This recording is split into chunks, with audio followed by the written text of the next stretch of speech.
अज्ञानतिमिरान्धस्य ज्ञानाञ्जनशलाकया चक्षुरुन्मिलितं येन तस्मै श्रीगुरवे नमः।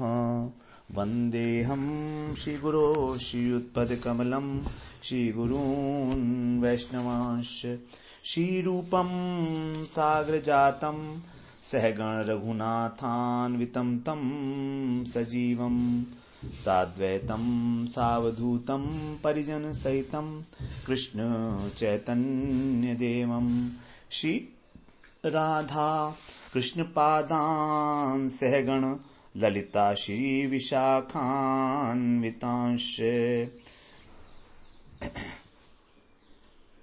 हे देव हे दैत हे भुवनैक बंधो, हे कृष्ण हे चपल हे करुणैक सिंधो, हे नाथ हे रमण हे नयनाभिराम, हा हा कदानुभवितासि पदं दृशोर्मे। श्री कृष्ण चैतन्य प्रभो नित्यानंद, श्री अद्वैत गदाधर शिव सदी गौरभक्त वृंद।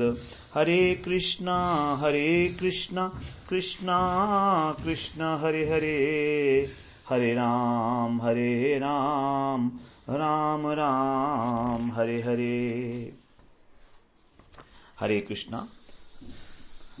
सर्वप्रथम मैं अपने गुरुपाद पद्म ओम विष्णुपाद अष्टोत्तर शत श्री श्रीमद् भक्ति वेदांत माधव गोस्वामी महाराज के चरण कमलों में अनंत कोटि दंडवत प्रणाम ज्ञापन करता हूँ। हम लोग श्रीमद् भागवत पुराण में दशम स्कंध में 11वां अध्याय 21वां अध्याय जिसमें वेणु गीत का वर्णन किया गया है उसका हम श्रवण कर रहे हैं। गोपियां किस प्रकार से अत्यंत महाभाववती गोपियां हैं और वो अपने प्रेम स्वभाव के अनुरूप ही नित्य अतृप्त हैं। पूर्व राग की अवस्था में कृष्ण से मिलन के लिए अत्यंत बेचैन हैं। इस प्रकार अपने चित्त से किसी भी प्रकार वो निश्चित नहीं कर पा रही हैं कि किस प्रकार हम कृष्ण से संबंध स्थापित करें, किस प्रकार से हमारा कृष्ण से मिलना हो। जिसका भी कृष्ण के साथ थोड़ा सा भी संबंध होता है उसी को परम सौभाग्यशाली मानने लगती हैं और स्वाभाविक दीनतावश, क्योंकि प्रेम का स्वभाव ही दीनता है, तो स्वाभाविक दीनतावश अपने आप को अत्यंत दुर्भागी मानती हैं, अपने जीवन को धिक्कारती हैं। पहले उन्होंने कहा कि भगवान के साथ जो सखा हैं, जो उनके साथ ही जन्म लिया है और साथ ही साल खेलते हैं, बड़े हुए हैं और वन में भी गोचारण में उनके साथ जाते हैं, उनका स्पर्श करते हैं, उनके साथ भगवान नृत्य करते हैं, मल्ल युद्ध करते हैं, बड़े सौभाग्यशाली हैं। हमारा ऐसा भाग्य कहाँ। ठीक है, सखा तो सखा है भाई, कोई बात नहीं है, लेकिन इसको देखो ना, वेणु ये जो बांस की है, बांस से बनी है और भगवान की अधर पर हमेशा विराजमान रहती है, इसका स्पर्श करते हैं कृष्ण हमेशा। ऐसा हमारा सौभाग्य कहां।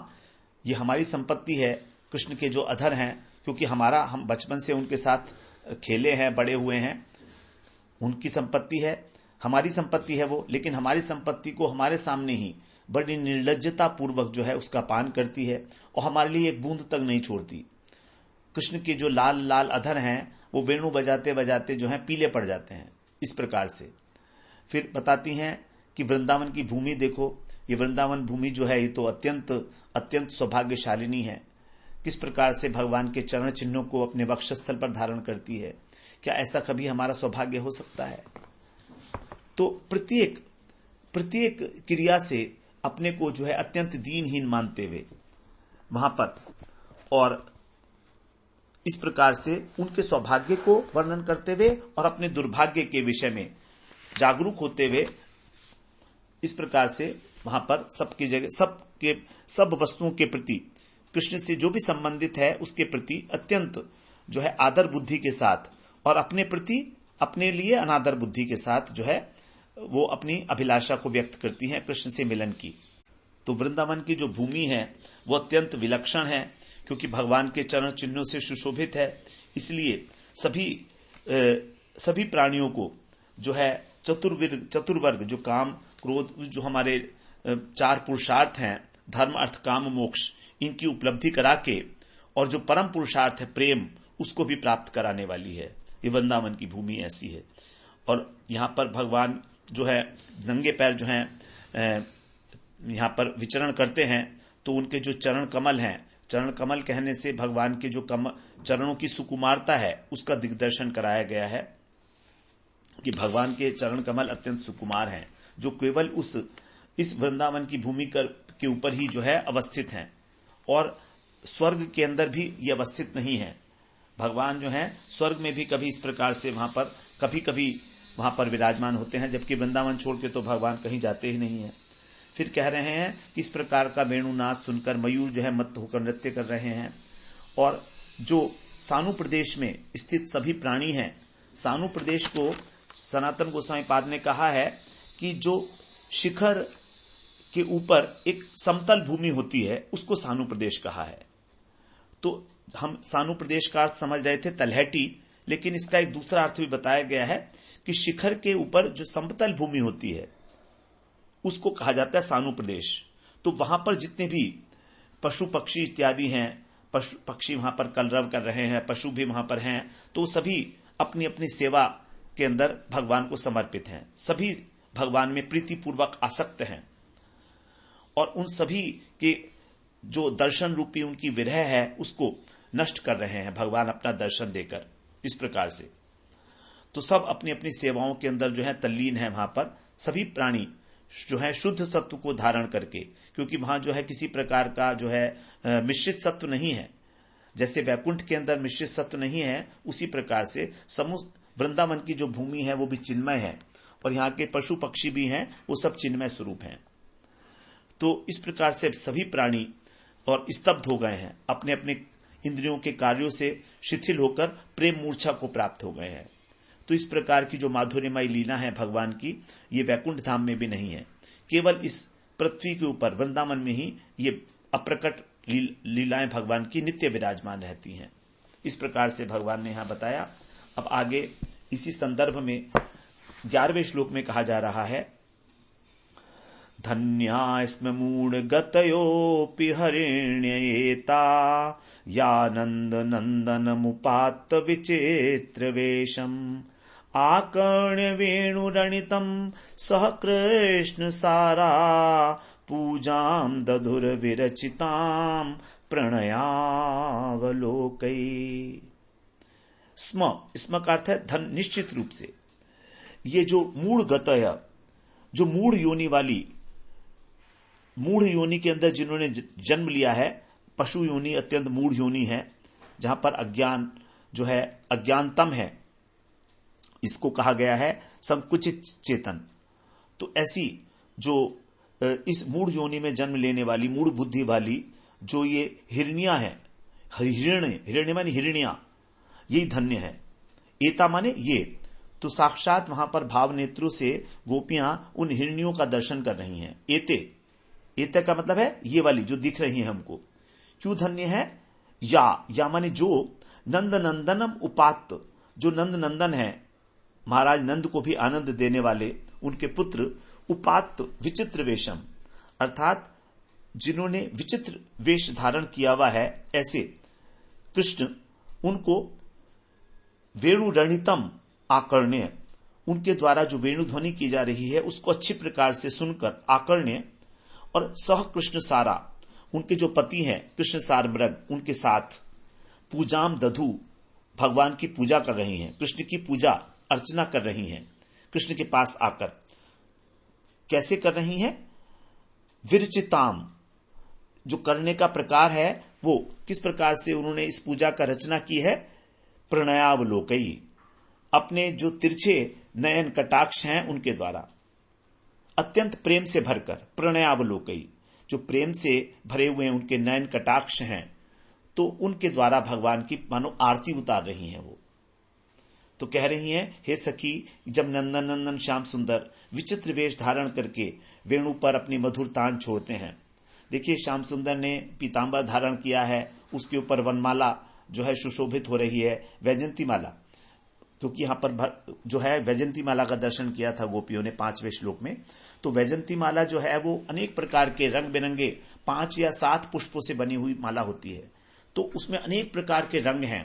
तो सभी रंग जो हैं, और भगवान की जो विग्रह है, श्री विग्रह है, वो है नीला, तो नीलिमा भी है, उसमें फिर पीतांबर है, उसमें फिर रंग बिरंगे पुष्प हैं वैजंती माला के अंदर।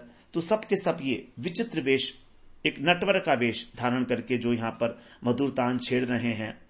तो ऐसी ये हरिणियां जो पशु की योनि में जन्मी हैं, ऐसी मूढ़ बुद्धि वाली, ये सुनते ही अपने पतियों के साथ, जिसको कृष्ण सार मृग कहा गया है, उनके साथ दौड़ती हैं और प्रेम भरी बड़ी बड़ी आंखों से उन्हें निहारती हैं। और निहारती क्या है सखी, ये तो अपनी कमल जैसी आंखों से जो है उनके ऊपर कटाक्ष करती हैं, जैसे मानो उनका अर्चन कर रही हों। तो इस प्रकार कृष्ण जो है वो भी अपनी चितवन के द्वारा इनके सत्कार को, इनकी अर्चना को, इनकी पूजा को स्वीकार करते हैं। तो कृष्ण की चितवन के द्वारा किया गया ये अपना सत्कार स्वीकार करती हैं। इस प्रकार इनका जीवन वास्तव में धन्य है। तो कृष्ण जो है, कृष्ण भी इनको देखते हैं बड़ी सुंदर तरीके से। तो यहां पर कह रही हैं सखी, हम लोग जो है वृंदावन की गोपी हैं, तो भी अपने को इस प्रकार कृष्ण को समर्पित नहीं कर सकती, क्योंकि हमारे घर वाले जो हैं हमारे विरोधी हैं, हमारे को कृष्ण से मिलन में बाधा उत्पन्न करते हैं। कितनी बड़ी ये भाग्य की विडंबना है। इनके सौभाग्य की जो है बात तो बिल्कुल निराली ही है। घिरनियों का सौभाग्य हमारे लिए अत्यंत दुर्लभ है। यद्यपि ये पशु जाति की हैं, विवेक रहित हैं, लेकिन तो भी कृष्ण के दर्शन से वंचित नहीं है। कम से कम इतना तो है, हम तो मनुष्य कुल में जन्मी हैं, हमें विवेक भी है, तो भी ऐसा होते हुए भी, सब प्रकार से योग्य होते हुए भी, और कृष्ण के प्रति हृदय में प्रेम भी है, तो भी कृष्ण के दर्शन का सौभाग्य हमें नहीं मिल रहा है। तो कृष्ण संबंध विहीन जो विवेकी पुरुष है, उससे तो कृष्ण संबंध युक्त जो अविवेकी व्यक्ति है वो करोड़ों गुना श्रेष्ठ है। इस प्रकार का यहां पर सिद्धांत बताया गया है। तो महत्व इस बात का है कि हम किस प्रकार से कृष्ण से संबंध कर लें, अपना संबंध ज्ञान के माध्यम से।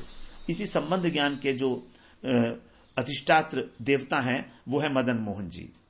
सनातन गोस्वामी पाद जो हैं उनको आचार्य कहा गया है संबंध तत्व का। रूप गोस्वामी है अभिधेय तत्व के आचार्य। इस प्रकार से तो सनातन गोस्वामी पाद का जब हम आश्रय लेते हैं, उनकी कृपा से ही हमारा संबंध ज्ञान उदय होता है। किस प्रकार से उन्होंने श्री बृहद भागवतामृतम ग्रंथ के अंदर क्रमशः कृष्ण का संबंध गोप कुमार के साथ स्थापित किया है सख्य भाव में, और उसकी परिणति दिखाई है कि उनको कृष्ण का सानिध्य, कृष्ण का प्रेम प्राप्त होता है अंत में जाकर।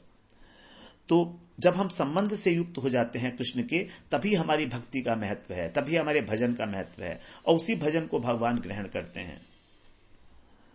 तो जब कृष्ण शरद काल के अंदर वन विहार के उपयोगी विचित्र वेश, नटवर वेश धारण करके गोचारण के लिए वृंदावन में प्रवेश करते हैं, वेणुवादन करते हैं, तो ये हिरनियां अपना चरना छोड़ देती हैं, बच्चों को सब परित्याग कर देती हैं और बड़ी तीव्रता के साथ दौड़कर कृष्ण के समीप उपस्थित होती हैं, और इतने समीप होती हैं कि कृष्ण इनको हाथों से स्पर्श भी कर सकते हैं।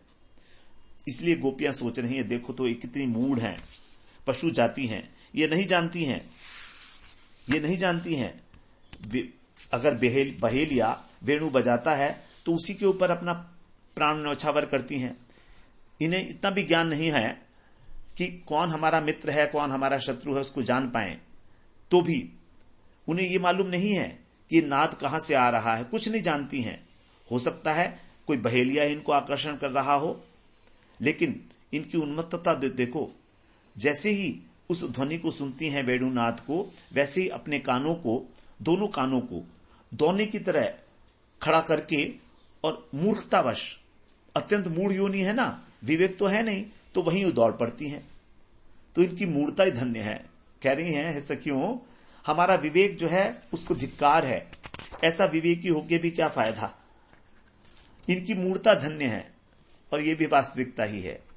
जो बुद्धिजीवी होते हैं, हम जैसे लोग, उनको कृष्ण प्रेम की प्राप्ति बड़ी दुर्लभ है, क्योंकि हमारे हृदय के अंदर बड़े प्रकार के संशय होते हैं, तर्क वितर्क करते हैं हम। वहां पर तो एक सरल निष्कपट जो बिल्कुल साधारण व्यक्ति है, किसी प्रकार का उसको कोई ज्ञान नहीं है, उसको कृष्ण प्रेम की प्राप्ति अत्यंत सुलभ है, क्योंकि वहां पर तो बिल्कुल कोरी स्लेट है, वो उस पर कुछ लिखा ही नहीं गया है। हमारे अंदर तो अनेक अनेक प्रकार की कपट भरे हुए हैं, तो यहां पर कह रही है उन हिरनियों की मूर्ता धन्य है, क्योंकि ये कृष्ण के अत्यंत समीप जा सकती हैं, अपने प्रेम का वहां पर जो है प्रकाशित कर सकती हैं प्रेम को, इसलिए हमसे कई गुना सौभाग्यवती हैं। घर में बैठे बैठे सब कुछ हो रहा है। ये वन में कहा गई हैं गोपियां, वो तो अपने घरों में बैठी हुई हैं, जा ही नहीं सकती घर से बाहर, भाव नेत्रों से सब देख रही हैं, तो सारा कुछ देख रही हैं।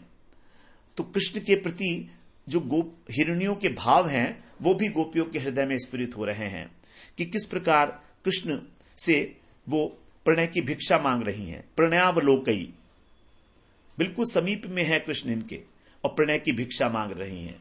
जबकि हम लोग गोपी जन्म लिया तो भी हम लोग जो हैं अपनी लोक लज्जा धैर्य को त्याग के और कृष्ण के पास जा तक नहीं सकते, प्रणय की भीख मांगना तो बहुत दूर की बात है। तो यहां पर सबसे पहले कृष्ण के वेश का वर्णन किया गया, कैसा है, उपात्त विचित्र वेशम, विचित्र वेश है भगवान का। आज कृष्ण का जो मुकुट है वो लाल लाल आम की जो कोपल होती हैं उनसे, बिल्कुल नए नए जो पत्ते होते हैं आम के, उनसे, फूलों के गुच्छों से और मयूर के पंख से सुशोभित है। तीनों चीजें उसमें लगी हुई हैं, इसलिए विचित्रता है उसकी। वो पीतांबर बिल्कुल स्वर्ण के समान चमक रहा है, फहरा रहा है।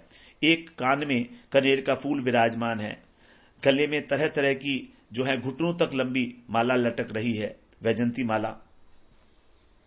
इस प्रकार कृष्ण का वेश जो है मनोहर किशोर अवस्था से युक्त है, किशोर अवस्था में है कृष्ण, किशोर अवस्था में, और सुंदर सुंदर वस्त्र धारण करके पुष्प रचित आभूषणों से सजकर नृत्य कर रहे हैं। इस प्रकार जो हिरनियां उनके ऊपर आकर्षित हो जाती हैं, मुग्ध होकर उनको ओर देखती रह जाती हैं। आकर्ण्य वेणु रणितम, जैसे ही कृष्ण की वेणु ध्वनि सुनती हैं खिंची हुई चली आती हैं।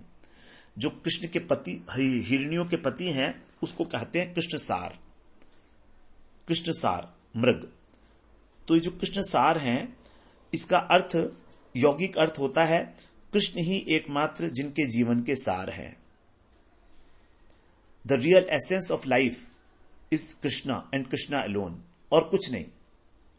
The very objective of life is to attain the Krishna prem. Krishna के अतिरिक्त जीवन धारण ही नहीं कर सकते ऐसे कृष्ण सार, जिनके जीवन सर्वस्व हैं, ऐसे कृष्ण सार। वे अपनी पत्नियों का अनुसरण करते हैं, क्योंकि वे सोचते हैं कि इन्होंने हमसे अधिक जो है अपने आप को, अपने तन मन और प्राणों को कृष्ण के प्रति न्यौछावर कर रखा है। और हिरनी पीछे मुड़कर देखती भी नहीं है कि उनके पति साथ में आ रहे हैं कि नहीं है, वो सीधे कृष्ण की ओर दौड़ती हैं। और जब हिरनियों की उत्कंठा देखती हैं, उनके प्रेम का अतिशयता देखते हैं, तो हिरन लोग जो उनके पति हैं वो मन ही मन सोचते हैं कि देखो तो हमारी पत्नियों का कृष्ण के प्रति कितना गाढ़ा अनुराग है, हमसे कितनी अधिक सौभाग्यशालिनी है ये। इसीलिए उनका वो अनुसरण करने लगते हैं और आकर पीछे चुपचाप खड़े हो जाते हैं, किसी प्रकार की कोई बाधा नहीं डालते। यहां पर कृष्ण का अवलोकन कर रही हैं हिरनियां, तो जो पति हैं कृष्ण सार मृग, वो पीछे खड़े हैं उनके, चुपचाप, बिल्कुल शांत। किस प्रकार से भाव का विनिमय हो रहा है कृष्ण के वेणुवादन में, और किस प्रकार से वो प्रणय की भिक्षा मांग रही हैं। तो विष्णु चक्रवर्ती पाद ने कहा है, कृष्ण सार इति नाम सार्थकम स्वम दधौ अयमहो दयोधिधि द्वेष्टिनो गिरिधरानुरागिणी प्रत्युतैति सुखय निजांगना तास्तु तम सखी विधाय पृष्ठतः कृष्ण संजिगमीषति तृष्णया यान्त्य एव जड़ताम श्रिता श्रुते वेणुनादः इह चित्रिता बभू। हे सखी, हिरनियां अपने पतियों को पीछे रखकर और वेणुनाद से मोहित होकर कृष्ण के समीप जाने की इच्छा करती हैं। लेकिन होता क्या है, जब वो वेणु की ध्वनि सुनती हैं तो जहां जिस स्थान पर हैं उसी स्थान पर जड़ता को प्राप्त हो जाती हैं। उनका शरीर जो है वो चल ही नहीं पाता, वहीं पर एक चित्र की भांति, कठपुतली की भांति खड़ी रह जाती हैं। अब उनके पति जो हैं वो भी उनके पीछे पीछे खड़े रहते हैं और इस प्रकार पीछे खड़े रहकर ही वो कृष्ण का दर्शन करते हैं। तो यही जो है जीवन का सार है। जब कृष्ण ही हमारे जीवन का सार हैं तभी हमारा जीवन सार्थक है, अन्यथा तो निरर्थक है। और प्रणवावलोकई पूजाम दधौ, बड़ी सुंदर बात यहां पर बताई गई है। प्रणवावलोकई पूजाम दधौ अर्थात अत्यंत प्रेम पूर्वक, बड़ी बड़ी सुंदर सुंदर आंखें होती हैं हिरणों की, प्रणय पूर्वक भगवान का अवलोकन कर रही हैं। प्रेम जो है उनकी आंखों से छलक रहा है। ये प्रेम पूर्वक अवलोकन करना ही सबसे बड़ी पूजा कहा गया है। यही वास्तविक पूजा है। जब हम भगवान का स्वरूप श्री विग्रह में निहारते हैं जब इसको अत्यंत प्रेम से मुग्ध होकर, देखो तो मेरे श्याम सुंदर, आज क्या छवि बनी है, बड़े बने हो नाथ, कैसी बनी है, क्या छवि है आज श्याम सुंदर की, धन्य। हृदय जब उत्फुल्ल हो जाए, उत्कंठित हो जाए,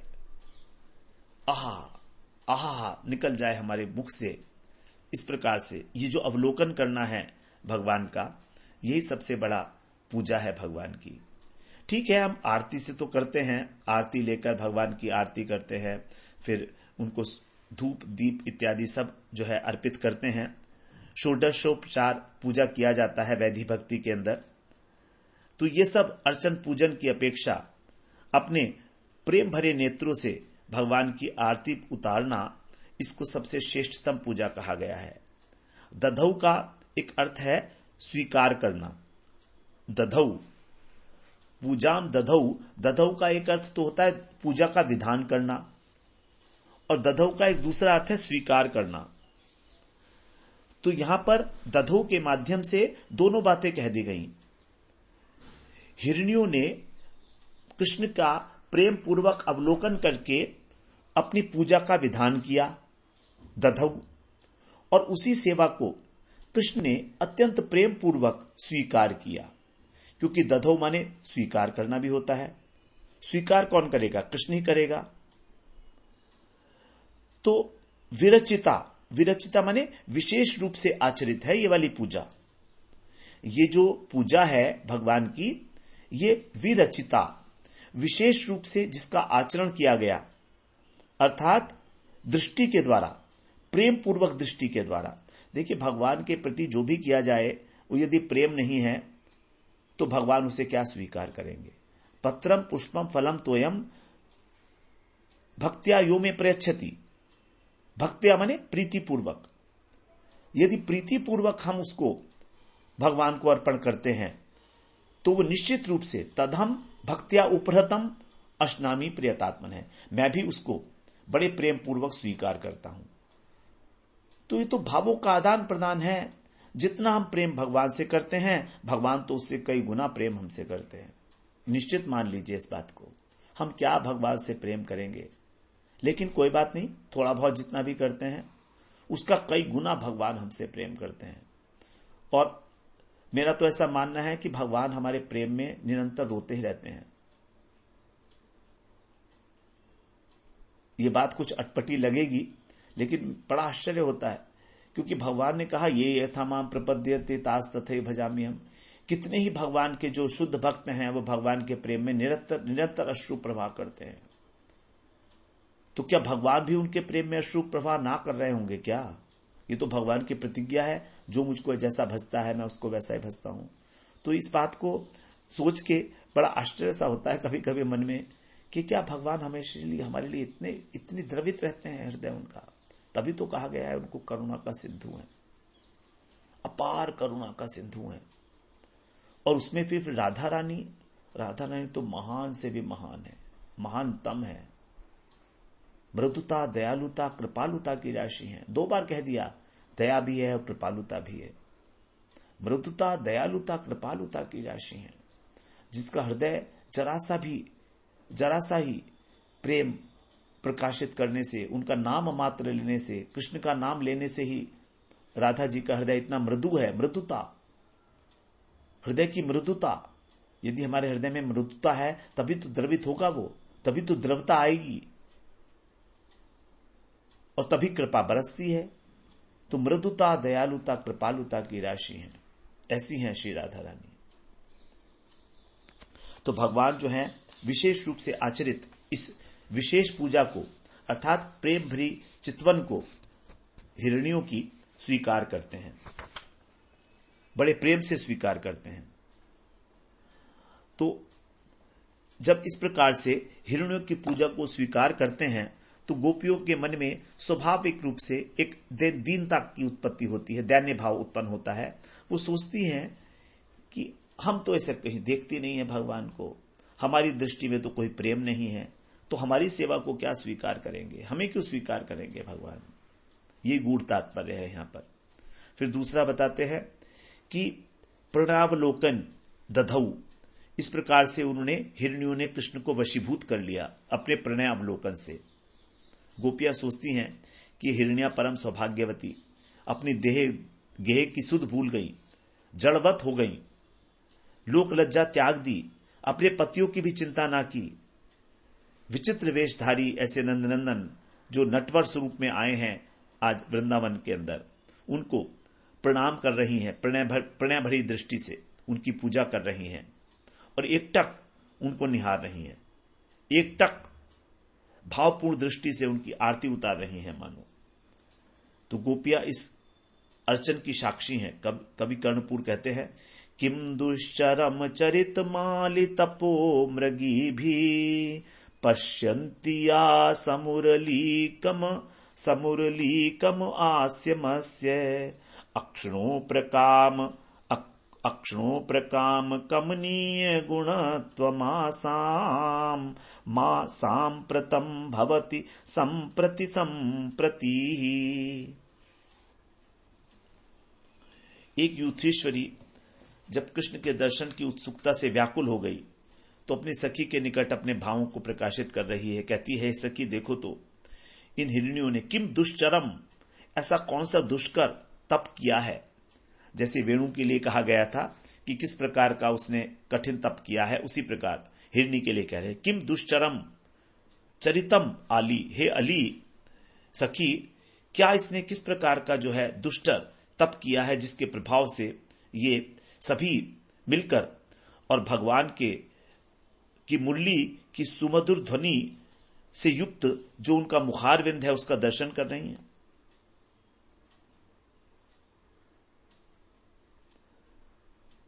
उनके दर्शन करना का सौभाग्य इन्हें मिला है। ये क्या इनका तप है इस प्रकार का।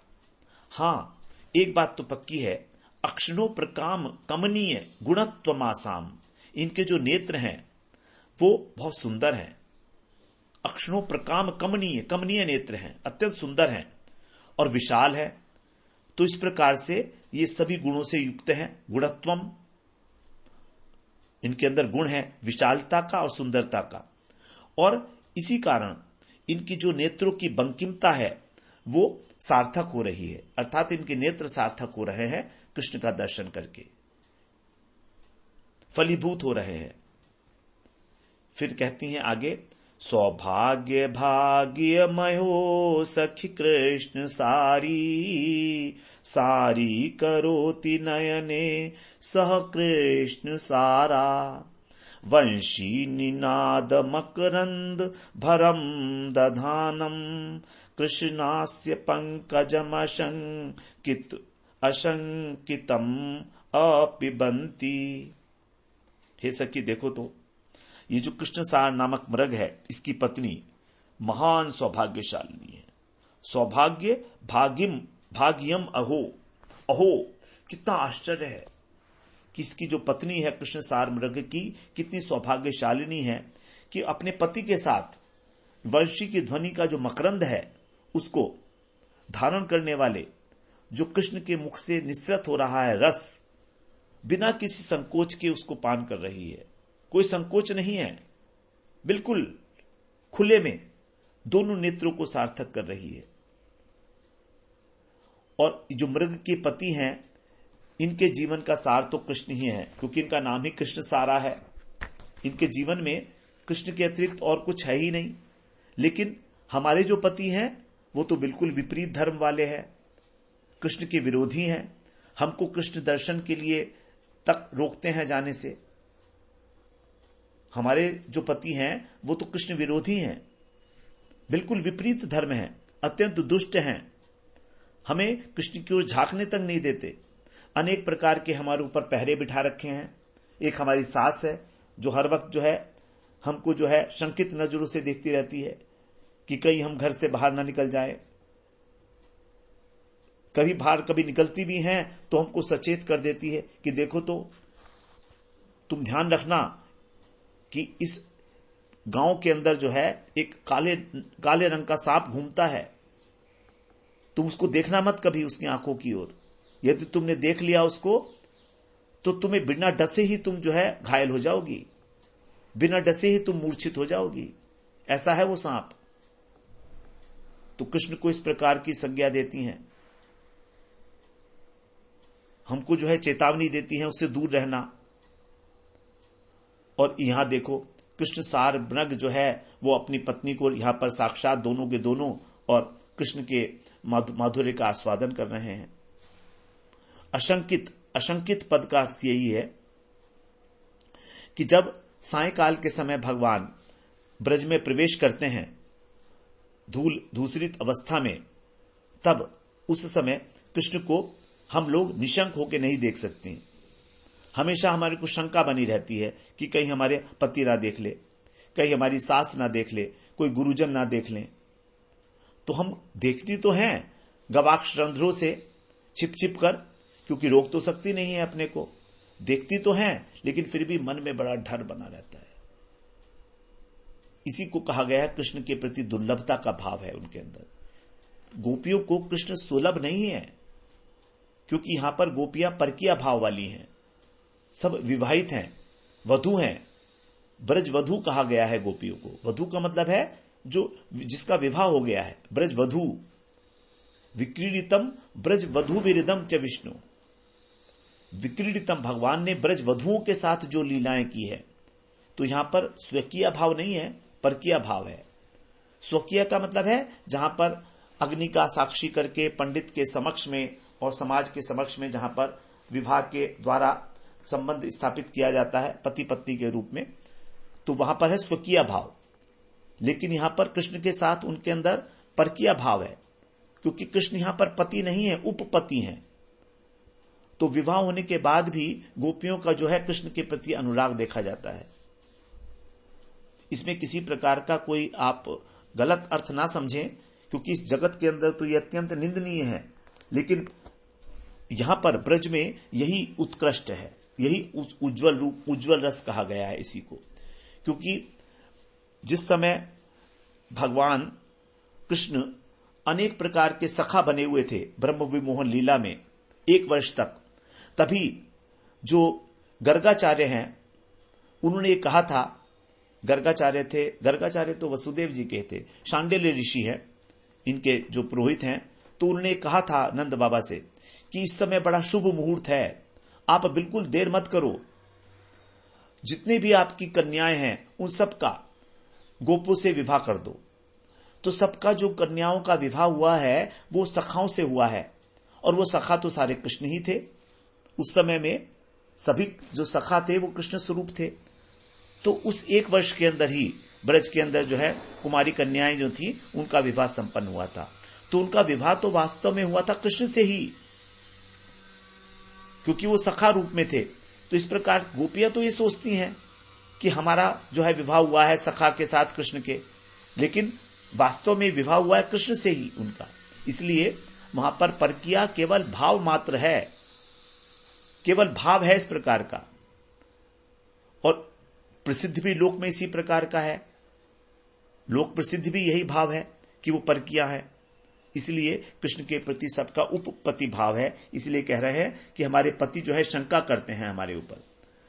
तो गोपियां कहती हैं अब हमारा जन्म अगला हिरण्यों का हो, जिससे कि हम अपने पति के साथ ही कृष्ण का प्रणय दृष्टि से अवलोकन करते हुए उनकी पूजा कर सकें। तो गोपियां यहां पर जो है हिरण्यों को मूढ़ कह रही हैं। तो जो मूढ़ होते हुए भी कृष्ण का संग करता है वही बुद्धिमान है, और जो बुद्धिमान है और कृष्ण का संग नहीं करता वो सबसे बड़ा मूर्ख है। यही मूर्खता है हमारी, कि हम बुद्धिमान तो बहुत बनते हैं लेकिन कृष्ण का संग नहीं करना चाहते, कृष्ण भक्तों का संग नहीं करता। तो गोपियां कहते हैं कि यदि कृष्ण की सेवा का हमें अवसर प्राप्त हो जाएगा तो हम तो भैया मूर्ख बनना पसंद करेंगी। नंद, यशोदा मैया, नंद बाबा, अन्य गोप भी ऐसा ही सोचते हैं, सभी ऐसा सोचते हैं। कृष्ण को जो है अपना केवल पुत्र मानते हैं यशोदा मैया, स्वयं भगवान नहीं मानती। जबकि सारे तत्व ज्ञानी जो हैं ब्रजवासियों की धूली के लिए प्रार्थना करते हैं। उद्धव जी, ब्रह्मा जी, सब बड़े बड़े तत्व ज्ञानी हैं। ब्रज के अंदर वृक्ष, लता, पता, ये सब कीड़े मकोड़े, पशु पक्षी, ये सब जो हैं सच्चिदानंद स्वरूप हैं, क्योंकि सब किसी न किसी प्रकार से ब्रज में कृष्ण की सेवा परायण है। इनमें अज्ञानता की गंध नहीं है कोई भी, लेकिन फिर भी योग माया ने भगवान को जो है, भगवान स्वयं अपने ऐश्वर्य को भूले हुए रहते हैं यहां पर। अब ब्रजवासी की तो बात ही क्या। तो ब्रजवासी भी जो भगवान के नित्य पार्षद हैं वो ये नहीं जानते कि वो पार्षद हैं, वो अपने को एक साधारण मनुष्य समझते हैं, और कृष्ण भी इसी प्रकार से अपने को साधारण समझते हैं। वो तो कभी कभी कृष्ण की जो सर्वज्ञता शक्ति है वो प्रकाशित हो जाती है। तो कृष्ण में निरंतर ब्रज में दो शक्तियां विराजमान हैं, सर्वज्ञता और मुग्धता, अर्थात वो सब जानते भी हैं और जानबूझ के भी वो कुछ नहीं जानते, मुग्ध भी हो जाते हैं। मुग्ध का मतलब है मोहित।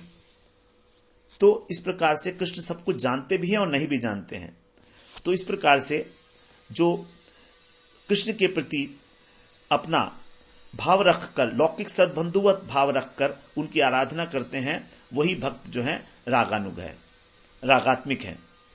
वो कृष्ण को अपना सखा, पुत्र, प्रियतम इत्यादि मानते हैं, इसलिए इनको रागात्मिक जन कहा गया है। और इनकी सेवा भावना के प्रति जब हमारे हृदय में लोभ जागृत हो जाता है, तब फिर जब हम गुरु वैष्णव के अनुगत्य में भजन प्रवर्त करते हैं, उसको रागानुगा कहते हैं। ये रागानुगा भक्ति 5 प्रकार की होती है। इसके जो अंग है तो वो हम लोग पहले श्रवण कराए हैं। स्वाभीष्ट भावमय, स्वाभीष्ट भाव संबंधी, स्वाभीष्ट भाव अनुकूल, स्वाभीष्ट भाव अविरुद्ध और स्वाभीष्ट भाव विरुद्ध। ये 5 प्रकार के जो है इसके अंदर साधन बताए गए हैं, उसको हम लोग पहले श्रवण कराए हैं विस्तार से रागानुगा भक्ति के। इनको कहा जाता है रागानुगा। अनुगा अर्थात अनुगत्य। तो जो रागात्मिक जन है उनका अनुगत्य करते हैं।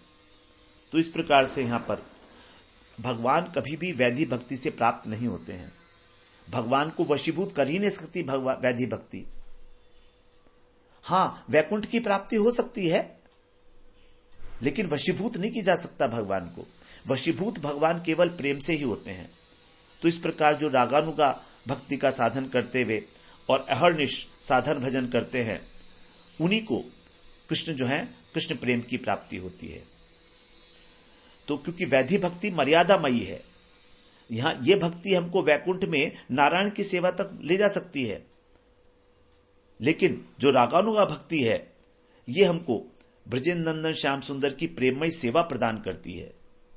और इस प्रकार जो रागानुग भक्त हैं वही जब रूपानुग होते हैं, रूप गोस्वामी के अनुगत्य में भजन करते हैं, तब उनको विशेष रूप से गोलोक धाम में मंजरी भाव की प्राप्ति होती है। जो रागानुग भक्त हैं वो भी सखी के रूप में भगवान की सेवा कर सकते हैं, लेकिन मंजरी भाव उनके लिए भी अत्यंत मुश्किल है। उनको मंजरी भाव की प्राप्ति नहीं है।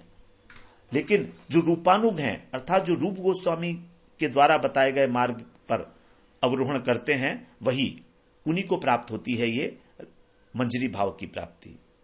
दास्य भाव जो है, राधा दास्यम, तो केवल अपने को राधा जी की जो है दासी मानकर, उनको राधा जी को अपनी स्वामिनी मानकर और कृष्ण को हमारी किशोरी जी का प्रियतम जानकर उनकी सर्वदा सेवा में निमग्न रहना, यही है रूपानुग साधकों की विशेषता। इसी के लिए यही हमारा अभीष्ट है, जिसको हम राधा दास्यम अथवा मंजरी भाव कहते हैं। इस प्रकार हम लोग आज 11वां श्लोक श्रवण किए।